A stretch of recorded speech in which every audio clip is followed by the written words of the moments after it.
Good morning, children. From today, I will start a new chapter of history. Name of the chapter is ruling the countryside. It means countryside means क्या मतलब है बच्चों? Villages थे कि अब villages का administration कैसा था.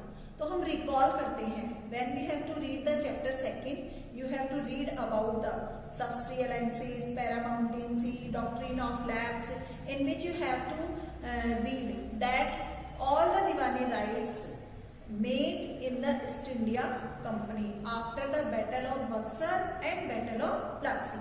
आपने देखा था कि जब बैटल ऑफ बक्सर में इंडियंस की हार हुई थी तो इसके बाद में इन्होंने दीवानी राइट्स ले लिए थे बंगाल, बिहार एंड उड़ीसा के. तो ये अब मतलब क्या था कि अब तक एज ए ट्रेडिंग कंपनी के रूप में इंडियंस इंडिया में थे, लेकिन अब इन्हें क्या चाहिए था, रेवेन्यू कलेक्शंस का राइट भी इन्होंने क्या कर लिया था, ले लिया था. तो इसी के ही बेस पे ये चैप्टर है आपका. तो 12 अगस्त 1765 Mughal emperor appointed the East India company as the diwan of Bengal. हालांकि ये जीत चुके थे और दीवानी राइट्स अपने आप ही ले सकते थे, लेकिन on that time Mughal emperor की छवि क्या थी, इंडिया में एक पावरफुल किंग की थी. सब लोग उसे अपना क्या मानते थे, एक तरह से राजा मानते थे. तो ब्रिटिशर्स को लगा कि अगर हम दीवानी राइट्स मुगल एम्परर के हाथों से लेंगे तो हमारी क्या बढ़ेगी, इंडिया में प्रेस्टीज बढ़ेगी. ये जो ओकेजन हुआ ये हुआ रॉबर्ट क्लाइव टेंट में. ठीक है, रॉबर्ट क्लाइव का टेंट था, उसके अंदर few Englishman and Indian as a witness, जिसमें फ्यू ईस्ट इंडिया कंपनी के लोग बैठे और कुछ इंडियंस एज ए विटनेस के तौर पे. But in your book picture जहां आपका चैप्टर शुरू हो रहा है आप देखोगे पेंटिंग दिखाई जा रही है. इन दिस पेंटिंग में शो किया जाए कि मैजेस्टिक सेरेमनी हो रही है. किसके लिए, दीवानी राइट्स देने के लिए. ये सिर्फ क्लाइव ने पेंटर्स को पैसे देकर बनवाया था ताकि वो अपनी या एक मेमोरेबल इवेंट बना सके अपनी लाइफ का. ऐसा कुछ नहीं हुआ था, एक छोटे से टेंट में ही ये दीवानी राइट्स इन्हें मिले थे. तो एज ए दीवान जब आप कंपनी को क्या मिल गए, दीवानी राइट्स मिल गए हैं. Company became chief financial administration of the territory under its control. अब जो भी टेरिटरी इनके कंट्रोल में थी उसके अभी क्या बन गए थे, चीफ एडमिनिस्ट्रेटर बन गए थे. यानी कि जो फाइनेंस कलेक्ट करेगा, जिसके पास पैसा होगा वही उस जगह का क्या होगा, चीफ फाइनेंशियल कलेक्ट करने वाला. Responsibility of administrating and the land organization. अब जो जब आपको वहां के दीवानी राइट्स मिल गए तो नेचुरल है कि उस जगह का ऑर्गेनाइज भी या उस जगह का एडमिनिस्ट्रेशन भी आप ही देखोगे. साथ ही वहां के लैंड का भी आप ही देखोगे कि फार्मर्स को क्या चाहिए, उन्हें खाद बीज चाहिए, क्या चाहिए, उनका रेवेन्यू कलेक्शन कैसा होना चाहिए, फार्मर्स को हम क्या क्या फैसिलिटीज दे सकते हैं. जिस गांव में हम ये सिस्टम अप्लाई कर रहे हैं, जहां से हम रेवेन्यू कलेक्शन कर रहे हैं, वहां के लोगों की क्या क्या डिमांड्स है, उन्हें हम कैसे पूरी करेंगे. तो ये सारे काम अब किसके हाथों में हो गए थे, एक तरह से कंपनी के पास में ये राइट चला गया था. बट कंपनी क्या थी, आपको पता ही है कि it is a trading company. East India company India में क्यों आई थी, एज अ ट्रेडर के रूप में, यानी बाइंग और सेलिंग, चीजों को खरीदना बेचना और प्रॉफिट गेन करना. अब यहाँ पर भी एज ए दीवानी राइट्स लेने के पीछे उनका मेन मोटिव ही क्या था कि मैक्सिमम रेवेन्यू कलेक्शन, ताकि वो अपनी जेबें क्या कर सके, भर सके, चीप रेट पर यहाँ से अपना सामान खरीद सके और ब्रिटेन में एक्सपोर्ट कर सके. यानी कि मेन मोटिव उनका सिर्फ क्या था, इस रेवेन्यू कलेक्शन के राइट लेने का भी only and only gaining maximum revenue profit की, ज्यादा से ज्यादा उन्हें सिर्फ पैसा कमाना था. तो after the some years company also learn a, क्या समझ चुकी थी ये कंपनी को, क्या समझ में आ गया था, it needed to specific those who in the past rule in country side company को क्या समझ में आ गया था कि company was an alien power, कि कंपनी इन गांवों के लिए एक एलियन पावर है. एलियन हम किसे बोलते हैं, जो बाहर से आता है.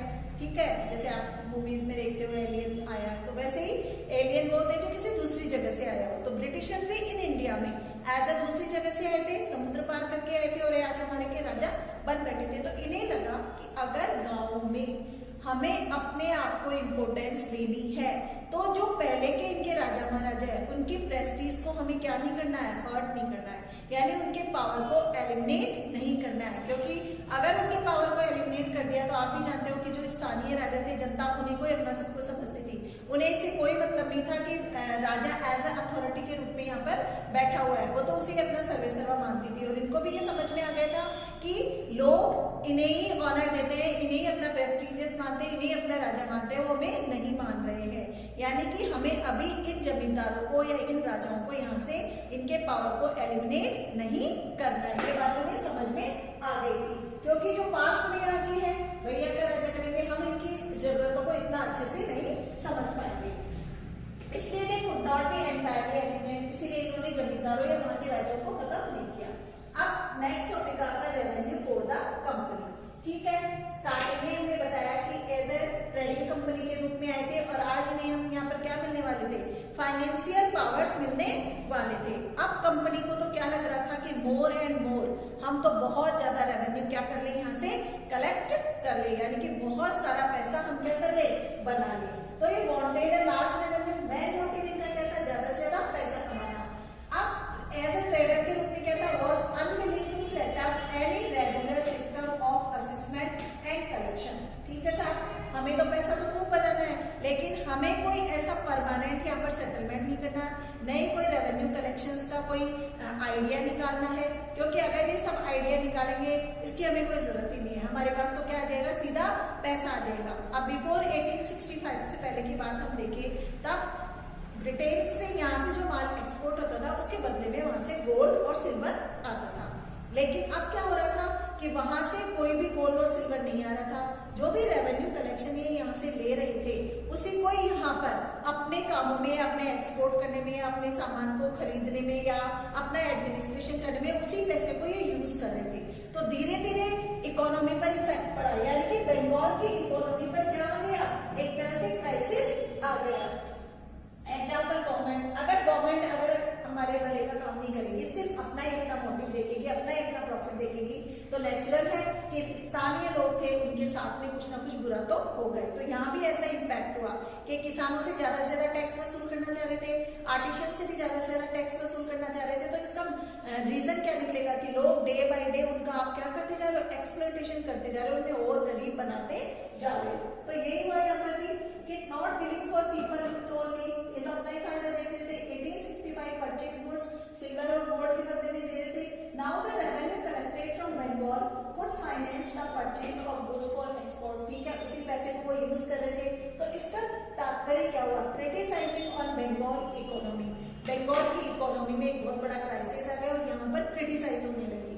इसके दुष्परिणाम क्या निकले, पार्टीशंस। आर्टिशंस के द्वारा जो बनाई गई चीजें थी, they wanted to in cheap rates. ठीक है, कॉस्ट उनकी ज्यादा थी पर Britishers wanted to in cheap rates. तो आर्टिशंस ने भी क्या कर दिया, वो उन्होंने जगह बदल दी, दूसरी जगह जाना उन्होंने ज्यादा प्रेफर कर दिया। सेम ही पीजेंट्स पर और ज्यादा रेवेन्यू टैक्स ले रहे थे, जो वो भर ही नहीं पा रहे थे। उनकी आर्थिक स्थिति और ज्यादा खराब तो थी और जो फार्मिंग थी वो कोलैप्स होने लगी थी। ढेर लोगों ने सोचा कि हमें खेती करना ही बंद कर देना चाहिए, जब हमारे पास कुछ बच ही नहीं रहा तो हम क्यों मेहनत करें। दूसरा है 1770 में यहाँ पे फेमाइन अकाल पड़ गया था, जिसकी वजह से कई मिलियंस पीपल्स की क्या हो गई थी, डेथ हो गई थी।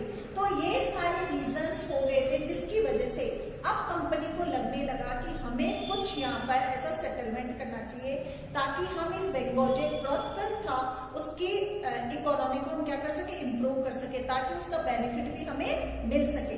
तो I think this introduction and this topic you have to understand famine. तो अब ब्रिटिशर्स ने क्या सोचा कि इकोनॉमी को अगर हमें डेवलप करना है तो most company officials begin to feel if the peasants were not, कि अगर पीजेंट्स यहाँ पर नहीं रहेंगे, आज अगर किसान ही नहीं रहेगा तो खेती कौन करेगा, और खेती कोई नहीं करेगा तो हमारे पास रेवेन्यू कलेक्शन कहाँ से आएगा। तो उन्होंने क्या सोचा कि that in investment in land had to be encouraged and agriculture had to be improve. तो अब हमें क्या करना पड़ेगा, कुछ पैसा तो इन्वेस्ट करना ही पड़ेगा, तभी एग्रीकल्चर लैंड को हम क्या कर पाएंगे, इम्प्रूव कर पाएंगे, और तभी किसान को बेनिफिट मिलेगा और वो हमें रेवेन्यू देगा। तो इसके लिए उन्होंने फिर क्या सोचा, परमानेंट सेटलमेंट। परमानेंट सेटलमेंट यहाँ के गवर्नर जनरल थे उस टाइम पे लॉर्ड कॉर्नवालिस, उन्होंने 1793 में ये परमानेंट सेटलमेंट दिया था, जो किसके लिए, रेवेन्यू कलेक्शंस के लिए। अकॉर्डिंग टू दिस इसमें क्या था, बेसिकली ये एग्रीमेंट हुआ था बच्चों बिटवीन कंपनी यानी ईस्ट इंडिया कंपनी एंड जमींदार, जो यहाँ के राजा और तालुकेदार थे, उन्हें क्या कहा जाता था, जमींदार कहा जाता था। उन लोगों के बीच में ये एग्रीमेंट हुआ था। तो अकॉर्डिंग टू दिस, इस सेटलमेंट क्या हुआ था, जमींदार वर आस्क्ड एंड पे रेवेन्यू टू द कंपनी। सीधा साधा था कि कंपनी ने अपने आप को अलग रख लिया था, सिर्फ उन्हें क्या चाहिए था, पैसा चाहिए था। उन्होंने यहाँ के स्थानीय तालुकेदार और राजास को क्या बोला कि आप किसानों से टैक्स कलेक्ट करेंगे और जितना भी टैक्स आप कलेक्ट करोगे वो किसे दोगे, आप हमें दोगे, यानी ब्रिटिश ईस्ट इंडिया कंपनी को। The amount of revenue was fixed permanently. अब इन्होंने क्या कर दिया था कि जो भी रेवेन्यू कलेक्शन आएगा वो फिक्स कर दिया था, चाहे इस साल आपका प्रोडक्शन ज्यादा हो, चाहे कम हो, चाहे पैमाना हो, कुछ भी आओ, उन्हें इससे कोई मतलब नहीं था। उन्हें अपने से फिक्स रेवेन्यू कलेक्शन से मतलब था कि हमारे पास हर साल सपोज मैंने कह दिया कि आज मैं आपको 100 रुपए दूंगी, तो मुझे इस साल भी 100 रुपए देना है और अगले साल भी 100 रुपए देना है, चाहे मेरा प्रोडक्शन बढ़कर 200 रुपए तक हो जाए। तो ये इस सेटलमेंट की खासियत थी। This would ensure a regular flow of revenue into the company's coffers and at the same time encourage the जमींदार to interest and improving land। अब जितना भी पैसा था वो ब्रिटिश ईस्ट इंडिया कंपनी के कॉफ में आएगा, यानी कि जो भी आप रेवेन्यू कलेक्शन कर रहे हो।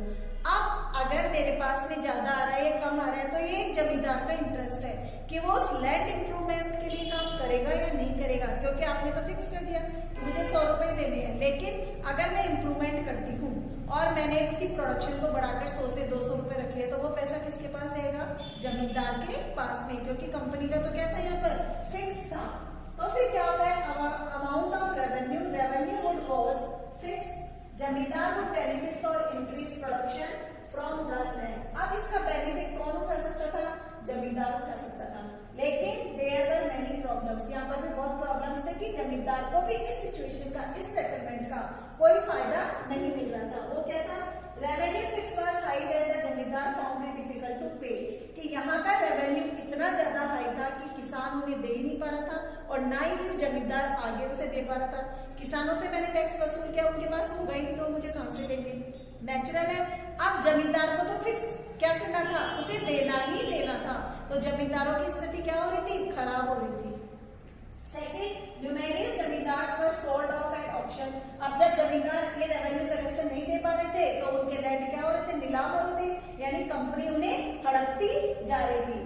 तो situation change in the growth in market, लेकिन धीरे धीरे अभी तो देखो प्रकृति का नियम है कि आज अगर एग्रीकल्चर प्रोडक्शन कम हुआ है तो कल वो ज्यादा भी हो सकता है। तो आफ्टर कुछ समय के बाद में सिचुएशन चेंज हुई, यानी इकोनॉमी डेवलप हुई, एग्रीकल्चर प्रोडक्शन क्या हुआ, रेज हुआ, जिसकी वजह से जमींदार को क्या होने लगे, बेनिफिट्स होने लगे, कि उन्हें रेवेन्यू कलेक्शन क्या मिल रहा था, ज्यादा मिल रहा था। पर ये भी ब्रिटिशर्स को क्या हुआ, पसंद नहीं आया। दे थॉट कि अगर इस तरह से इनका इंक्रीज प्रोडक्शन हो रहा है लेकिन हमें इसको क्या मिल रहा है, फिक्स अमाउंट ही मिल रहा है, इससे हमें क्या बेनिफिट हुआ, ये तो सारा बेनिफिट कौन उठा रहे हैं, जमींदार उठा रहे हैं। तो improve the income of the zamindar but no gains for company. Zamindar not take interest to improve the land. अब जमींदार भी कोई इंटरेस्ट नहीं ले रहे थे उस लैंड को इम्प्रूव करने के लिए। क्यों नहीं ले रहे थे, क्योंकि अब ब्रिटिशर्स अपनी पॉलिसी क्या कर रहे थे, चेंज कर रहे थे कि अगर ज्यादा हो रहा है तो वो भी हमें दे रहे, यानी अपनी बात से वो क्या कर रहे थे, मुकर रहे थे। तो इस सिचुएशंस में क्या होता है कि जो सिस्टम था, कल्टीवेटर्स फ्रॉम द ऑपरेसिव, अब कल्टीवेटर्स को लगने लगा कि ये हमारे साथ में क्या कर रहे हैं, बुरा व्यवहार कर रहे हैं, हमारी जमीन को हड़पने का प्रयास कर रहे हैं। सेम सिचुएशन ही क्यों पैदा होने लगी, क्योंकि एक तो हाई रेंट लगा रखा था इनके ऊपर, जिसे चुका पाना इनके लिए क्या था, मतलब इम्पॉसिबल था। दूसरी, आप अपने खेत के इम्प्रूव करने के लिए आपको पैसा चाहिए तो आप मनी लेंडर से पैसा उधार लेते हो। मनी लेंडर से अगर आप पैसा नहीं चुका पा रहे हो तो वो भी आपका ऑक्शन करके आपकी जमीन को क्या कर लेगा, हड़प लेगा। साथ ही लैंड राइट थे वो इनसिक्योर थे, क्योंकि जमींदार तक के राइट यहाँ पर सिक्योर नहीं थे। अगर जमींदार भी रेवेन्यू कलेक्शन नहीं कर पाता था तो उसका लैंड भी क्या कर लिया था, हड़प लिया जाता था। अब ब्रिटिशर्स इस सेटलमेंट से भी खुश नहीं थे and they wanted to change a new system. तो अब वो एक नया सिस्टम लाए। परमानेंट सेटलमेंट के बाद में ब्रिटिशर्स ने अब एक दूसरा सेटलमेंट यूज किया, ए न्यू सिस्टम इज डिवाइस। क्योंकि परमानेंट सेटलमेंट्स की कमी आपने देखी थी कि अगर प्रोडक्शन इंक्रीज हो रहा है तो भी उन्हें क्या नहीं मिल रहा था, बेनिफिट्स नहीं मिल रहा था, यानी प्रॉफिट उन्हें नहीं मिल रहा था, वो किसे मिल रहा था, जमींदारों को मिल रहा था। तो अब उन्होंने सोचा कि अगर हमें मोर प्रॉफिट गेन करना है तो हमें इस सिस्टम को क्या करना पड़ेगा, चेंज करना पड़ेगा, क्योंकि वो तो परमानेंट था, परमानेंट टाइम की फिक्स हो गई थी, लेकिन उन्हें तो क्या चाहिए था, मोर एंड मोर प्रॉफिट। तो they devise a new system. So लगा Mahalwari system. System of revenue change, company needed more money to meet its expenses of administration and trade. अगर उन्हें अपने एडमिनिस्ट्रेशन और ट्रेड को डेवलप करना है तो उन्हें और ज्यादा इंडिया से क्या चाहिए, पैसा चाहिए। और वो पैसा कैसे मिल सकता था, रेवेन्यू कलेक्शन से। So in north western provinces of Bengal presidency, ठीक है, यूपी से नॉर्थ वेस्टर्न एरियाज में इन्होंने न्यू सिस्टम्स डेवलप किया। किसके द्वारा, होल्ट मैकेंजी। क्या नाम था बच्चों उसका, होल्ट मैकेंजी, 1822 में, ठीक है। इस होल्ट मैकेंजी ने क्या बोला कि village and important social institution, कि अगर देखा जाए हमें रेवेन्यू कलेक्शन करना है, फार्मिंग बेसिकली देखो कहाँ होती है, एग्रीकल्चर प्रोडक्शन विलेजेस में ही होता है, शहरों में तो होता नहीं है। तो इसने बोला कि जो विलेज है एक इम्पोर्टेंट सोशल इंस्टीट्यूशन है। The estimated revenue of each plot with in a village, estimated revenue was added up to calculate the revenue that each village had to pay। अब इन्होंने क्या सिस्टम निकाला कि हम क्या करेंगे, यहाँ पर महल से मतलब क्या है बच्चों, एक विलेज। विलेज को एक महल कहा जाता था। तो the estimate revenue of each plot, गांव में जितने भी प्लॉट है यानी खेती करने का जितना भी एरिया है, एक एक इंडिविजुअल्स का, उस पूरे एरियाज का क्या किया जाएगा, एस्टिमेट लगाया जाएगा कि हम इस पूरे एरिया से कितना रेवेन्यू कलेक्ट कर सकते हैं। फिर इसको कैलकुलेट किया जाएगा और फिर डिवाइड कर दिया जाएगा कि इस गांव से इतना रेवेन्यू कलेक्शन किया जाएगा। यानी छोटे छोटे प्लॉट्स थे, उन सारे प्लॉट्स का इन्होंने एस्टिमेट कर लिया है। एक ही जगह से पूरे गांव का क्या जाएगा, रेवेन्यू जाएगा। यानी एक ही महल से पूरे गांव को यानी विलेज को, या आप यहाँ पे महल कह रहे हो तो एक ही महल से यहाँ का रेवेन्यू जाएगा। How was the revenue estimated, ये टिप्स तो इन्होंने दे दी कि इस तरह से क्या होगा, कलेक्शन होगा। लेकिन ये कलेक्शन करेगा कौन, तो दे अपॉइंटेड कलेक्टर, ठीक है। इन्होंने appointed collector appointed went from village to village, जो गांव गांव जाएंगे। इंस्पेक्टिंग द लैंड, लैंड का इंस्पेक्शन करेंगे, किसकी, फर्टिलिटी पावर कितना है। मेजरिंग द फील्ड, खेत की लंबाई चौड़ाई को नापेंगे। And recording the customs and rights of differ, जो भी डिफरेंट विलेज ग्रुप्स, ठीक है। आप इसके बाद में सारे खेतों का करेंगे, रिकॉर्ड करेंगे, किस किसान के पास में कितनी जमीन है, उन सबका रिकॉर्ड रखा जाएगा। उसके इंडिविजुअली क्या करेंगे, डिफरेंट ग्रुप्स के अकॉर्डिंग एक महल का लैंड रेवेन्यू फिक्स करेंगे। अब ये लैंड रेवेन्यू भी देखो इन्होंने क्या कर दिया है। अब पिछली बार आपने देखा था कि जमींदारों को एलिमिनेट नहीं करना चाहते थे, क्योंकि इन्हें लग रहा था कि शुरू से यहाँ पर अपनी प्रेस्टीज लेते हुए आ रहे हैं। लेकिन अब इन्होंने जमींदारों को देखा, परमानेंट सेटलमेंट में जमींदारों की हालत खराब हो गई थी, तो अब इन्होंने जमींदारों को बिल्कुल ही क्या कर दिया, एलिमिनेट कर दिया। अब उन्होंने पूछा कि ये कलेक्शन करेगा कौन, ठीक है, ये रेवेन्यू कलेक्ट कौन करेगा।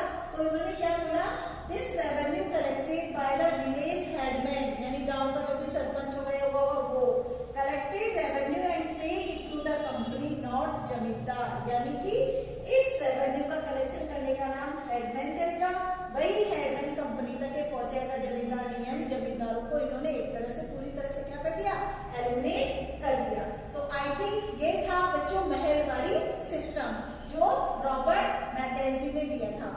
अब एक नया सिस्टम इन्होंने, ये तो थी बच्चों नॉर्थ की बात। अब इन्होंने साउथ में भी आपने देखा ही था कि after the death of Tipu Sultan की टेरिटरी भी इन्होंने गेन कर ली थी। मद्रास प्रेसिडेंसी पे इनका कब्जा हो गया था, साथ ही इधर महाराष्ट्र पर भी इनका कंट्रोल, मराठों को हराने के बाद में महाराष्ट्र पर भी इनका कंट्रोल हो चुका था। तो they also wanted to collect revenue from the south side. अब साउथ में इन्होंने क्या किया, they started a new system, Munro system in south ryotwari. इसी मुंड्रो सिस्टम को साउथ में रेयरवाड़ी सिस्टम भी कहा जाता है।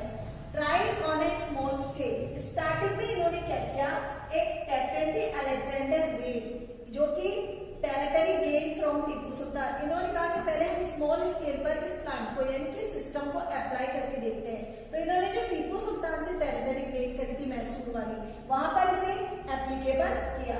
Letter develop by Thomas Munro, बाद में इसी रेयतवाड़ी सिस्टम को थॉमस मुनरो ने क्या किया, स्टैब्लिश किया, यानी इसे और ज्यादा बढ़ावा दिया और लार्ज स्केल पर इसने स्टैब्लिश किया। इसीलिए इस सिस्टम को मुनरो के नाम से भी जाना जाता है। तो this system was gradually extend all over south India. India. अभी तो सिर्फ एक टेरिटरी पर लगाया गया था, लेकिन अब पूरे साउथ इंडिया पर इसको एप्लीकेबल कर दिया गया, यानी मैसूर प्रेसिडेंसी में भी, मद्रास प्रेसिडेंसी में भी, महाराष्ट्र प्रेसिडेंसी में भी इसे स्टैब्लिश कर दिया गया। इन साउथ रेयर्स, अब साउथ में जो आपके कल्टीवेटर्स है उनको साउथ में क्या कहा जाता है, रेयर, इसीलिए इसको रेयर वाली सिस्टम भी जाना जाता है। नॉन स्मॉल कल्टीवेटर्स क्या कहलाते हैं, रेयर। देयर वर नो जमींदार, ट्रेडिशनली वहां जमींदार का सिस्टम ही नहीं था, कि traditionally there were no zamindar in south में। Settlement was directly to ryots, यानी कि जो भी रेवेन्यू कलेक्शंस करना था वो डायरेक्ट किससे करना था, रेयर से ही करना था, यानी स्मॉल कल्टीवेटर से ही करना था। Field carefully separated survey before the revenue assessment, यानी कि पहले से फील्ड को केयरफुली सेपरेटेड कर दिया गया, एक एक इंडिविजुअल्स का सर्वे किया गया कि किस लैंड से कितना हमें रेवेन्यू कलेक्शन किया जाना है। इस तरह से इन्होंने लैंड का असेसमेंट किया, देन रेवेन्यू कलेक्टेड, और उसके बाद रेवेन्यू कलेक्शन यहाँ पर किया गया। अब एक एक इंडिविजुअल से यहाँ पर, यानी एक एक रेयर से यहाँ पर कलेक्शन लिया गया था। वो कलेक्शन कौन करेगा, बाय कॉलोनियल ऑफिसर, यानी कंपनी ने अपने ऑफिशियल्स को यहाँ पर अपॉइंट किया था रेवेन्यू कलेक्ट करने के लिए।